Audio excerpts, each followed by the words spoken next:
எங்கே தவறு, இதுக்கு என்ன ஒரு முடிவு, ஏகப்பட்ட கேள்வி.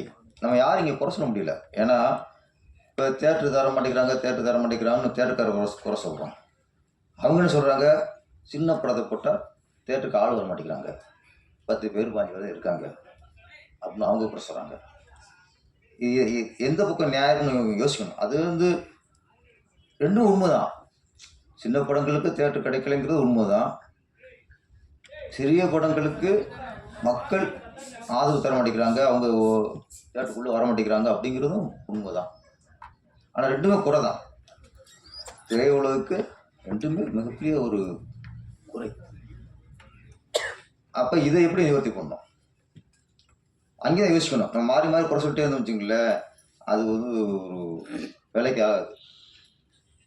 மக்களை தியேட்டருக்குள்ளே கொண்டு வரணும், அதுதான் இன்னைக்கு வேண்டிய விஷயம். அதுக்கு என்ன பண்ணணும், தயாரிப்பாளர்கள் என்ன பண்ணணும், இயக்குநர்கள் நடிகர்கள்லாம்.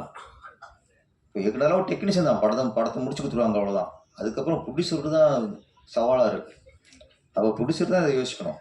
ஏன் வர மாட்டேங்கிறாங்க, என்ன சிக்கல், எதுக்கு உள்ளே வர பயப்படுறாங்க.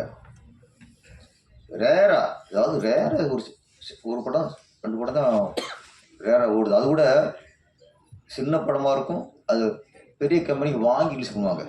அந்த மாதிரி படங்கள் தான் அவங்க கையில் நிறைய தியேட்டர் இருக்கும், அதுதான் போய் கொஞ்சம் ரீச் ஆகுது. சமீபத்தில் ராஜன் சார்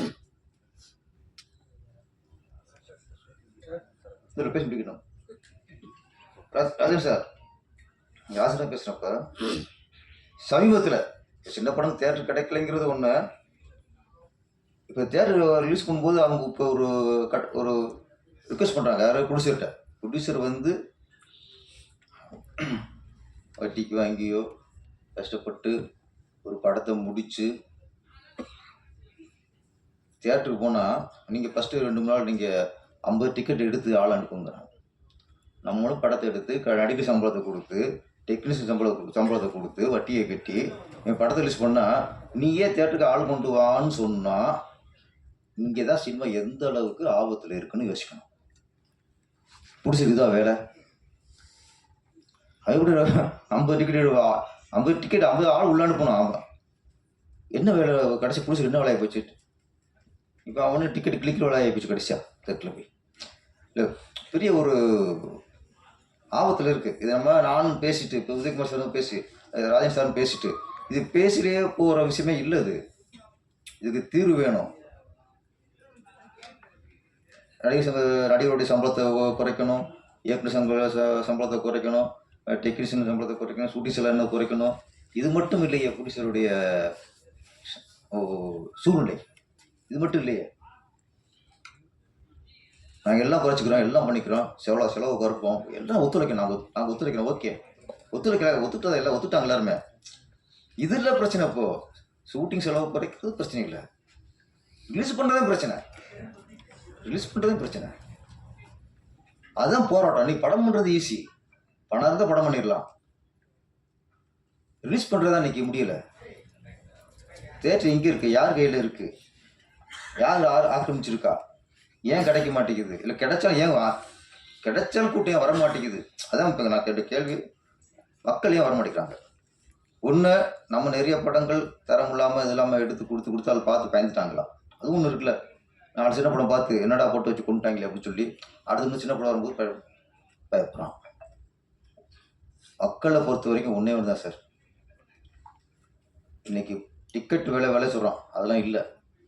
ஒரு படத்துக்காக அவன் ஒதுக்குற நேரம், இன்னைக்கு நேரம்ங்கிறது மிகப்பெரிய விஷயம். ஒரு படமாக 3 ஹவர்ஸ் அங்கே தேட்டருக்குள்ளே, அதுக்கு முன்னாடி 1 ஹவர், பின்னாடி 5 ஹவர்ஸ் 6 ஹவர்ஸ் நான் ஒரு படத்துக்கு ஒதுக்கணும். படம் தேட்டருக்கு போகிறான் தான். அப்போ நான் வந்து இன்றைக்கி 6 மணி நேரம் ஒரு படத்துக்காக காலத்தை ஒதுக்குறேன்னா அந்த படம் அதுக்கான ஒர்த்தாக இருக்கணும், அதுதான் முக்கியம். அப்படி ஒர்த்து இல்லைங்கிற பட்சத்தில் உள்ள வரமாட்டேங்கிறான். அப்போ நிறைய விசாரித்து அதுக்கப்புறம் உள்ளே வரோம். அப்போ பெரிய ஸ்டாருங்கிறது எங்கே தப்பிக்கிறாங்கன்னா அது ஒரு போதையாக போச்சு. நான் ஒரு பெரிய ஸ்டார் படத்தை ஃபஸ்ட் ஷோ பார்த்துட்டேங்கிறது அது ஒரு ஃபேண்டசி, அது ஒரு போதை. அப்போ அதில் தான் தப்பிக்கிறாங்க. பெரிய படம் தப்பிக்கிறது எங்கேன்னா இந்த போதையில் தப்பிச்சுறாங்க. ஃபர்ஸ்ட் நாள் ஃபஸ்ட்டு ஷோ அப்படின்னு போய் கூஞ்சுறாங்க. 2 3 நாள் போய் பார்க்குறாங்க. அது படம் நல்லா இருக்கா நல்லா இல்லைங்கிற அதுக்கு அந்த ஆராய்ச்சி அங்கே இல்லை. சின்ன படங்களுக்கு தான் மக்கள் வந்து இது நல்ல படமா போய் பார்க்கலாமா, இதுக்கு டிக்கெட் கொடுத்து போய் பார்க்குறது ஒர்த்தா, இதுக்கு 6 மணி நேரம் நம்ம ஸ்பெண்ட் பண்ணுறது ஒர்த்தாங்கிறது எங்கே பண்ணுறாங்க? சின்ன படத்துக்கு மட்டும்தான் இந்த ஆராய்ச்சி. பெரிய படங்களுக்கு போய் விழுந்துறாங்க. அப்போ சின்ன படத்தை காப்பாற்றுறது தான் இன்னைக்கு நம்மளுடைய வேலையாக இருக்கணும். மக்களை வரவழைக்கிறதுக்கு என்ன வழி? டிக்கெட் விலையெல்லாம் அது கொஞ்சம் அதுக்குன்னு சில தியேட்டர் ஒதுக்கணும். 20 ரூபா பாப்கார்ன்லாம் இன்னைக்கு 150 ரூபா 200 விற்கிறாங்க. தியேட்டருக்கு குழந்தைய கூப்பிட போகிறது படம் பார்க்குறது டிக்கெட் விலையை விட பேரண்ட்ஸ் வந்து குழந்தையோட தியேட்டருக்கு போகிறதுக்கு பயப்படுறாங்க. இப்போ உள்ளே போயிட்டா இன்டர்வியூவில் குழந்தைகளுக்கு ஏதாவது வாங்கி கொடுத்து ஆகணும். பெரியவங்களுக்கு தான் படம் நல்லா இருக்கா நல்லா இல்லையா, நல்லா இருந்தால் திருப்தி, இல்லைன்னா திருப்தி இல்லை. குழந்தைகளுக்கும் அப்படியே இல்லை. தியேட்டருக்கு போனால் ஏதாவது வாங்கி சாப்பிடணும். நீ வாங்கி கொடுக்காம வந்தால் அது எவ்வளோ காவியமாக இருக்கட்டும், அதுக்கு டல்லு தான். அப்போ அது வாங்கி கொடுக்கும்போது அதுக்கான பாப்கார்னாக இருக்கும், கூல்ட்ரிங்க்ஸாக இருக்கட்டும், பப்ஸாக இருக்கட்டும், அது விலை என்ன இன்னைக்கு? வியாபாரம் வேறு, கொள்ளடிக்கிறது வேறு. 30 ரூபா பொருளை 40 ரூபா 50 ரூபாய்க்கு விற்கிறது வியாபாரம். 30 ரூபா பொருளை 300 ரூபாய்க்கு விற்கிறது கொள்ளை, பகல் கொள்ளை. அப்போ இந்த மாதிரி கொள்ளையை தடுக்கிறது அரசாங்கத்துக்கு கடமை. 30 ரூபா பொருளை வந்து நீ தியேட்டருக்குள்ளே போனால் 300 ரூபா கொடுத்தனா நீ மக்கள் கொள்ளடிக்கிற. மக்கள் யார் நம்பியிருக்காங்க? மக்களை போய் அங்கே கேண்டீனில் போய் அடிக்க முடியும்? இதுக்கு பொறுப்பு அரசாங்கம். ஒரு காலத்தில் ஏர்போர்ட்டில் தான் டீ 100 150 ரூபா இருக்கும். ஏர்போர்ட்டில் தான் ஒரு கப்ஸு பார்த்தா 50 60 ரூபா 100 ரூபா. இன்றைக்கி ஏர்போர்ட்டை விட தியேட்டரில் தான் இந்த கேண்டீன் உள்ள பொருள் ரேட்டில் ஜாஸ்தி. அப்போ கேண்டீன் நடத்துகிறவங்க அவங்க இஷ்டத்துக்கு விலை ஏற்றிக்கலாம்னா அதுக்கு அரசாங்கம்